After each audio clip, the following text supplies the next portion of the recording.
Like the ancient Egyptian temple, this temple of modern Egyptian art inherits the combination of solemnity and gracefulness of ancient Egyptian art. Stepping into this small and beautiful art space is like being in the sanctuary of a temple.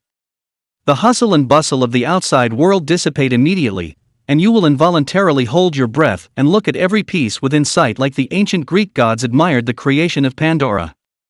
You will be excited by that intense attraction, and you will feel peaceful and harmonious by a perfect focusing at the same time.